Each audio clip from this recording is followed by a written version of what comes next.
dipping into this, all right?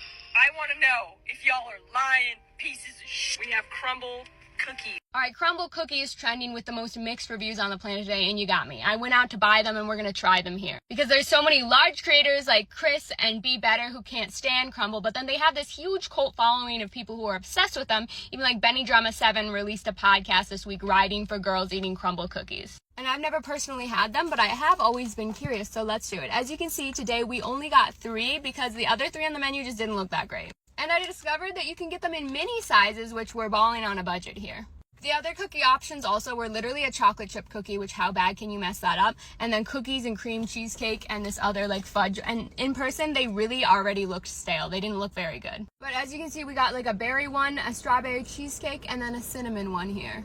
Because all of those sounded really good to me. I won't lie, my standards for cookies are pretty low, but we're going to rate this on a 1 to 10 scale. 1 being I'd rather put sand in my mouth and continue to gnaw on that, and 10 being like you'll never need to eat another cookie in your entire life. 5 probably being the level of like Cub Foods or Target cookies, or maybe those cheap sugar cookies that have the frosting on it. You know, the ones that we all actually secretly kind of love, at least I do. That's where the bar is though. All right, we're going to start with the cinnamon crunch whatever one. It looks kind of like a snickerdoodle with frosting on it, but here we go.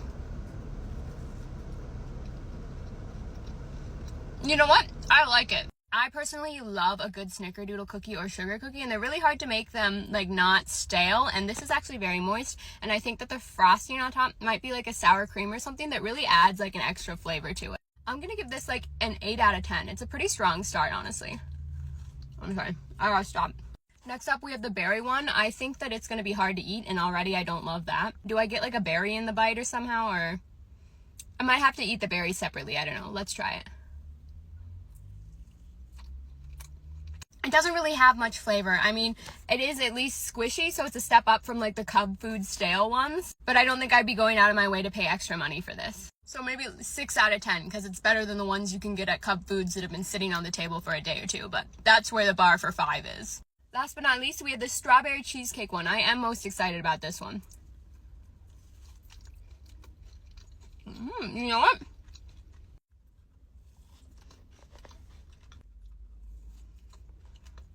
I won't lie, this is pretty on par with the first cinnamon one. It's very full of flavor, extremely strawberry, if that's a word. And the only thing that's annoying is that it's so moist that it is falling apart.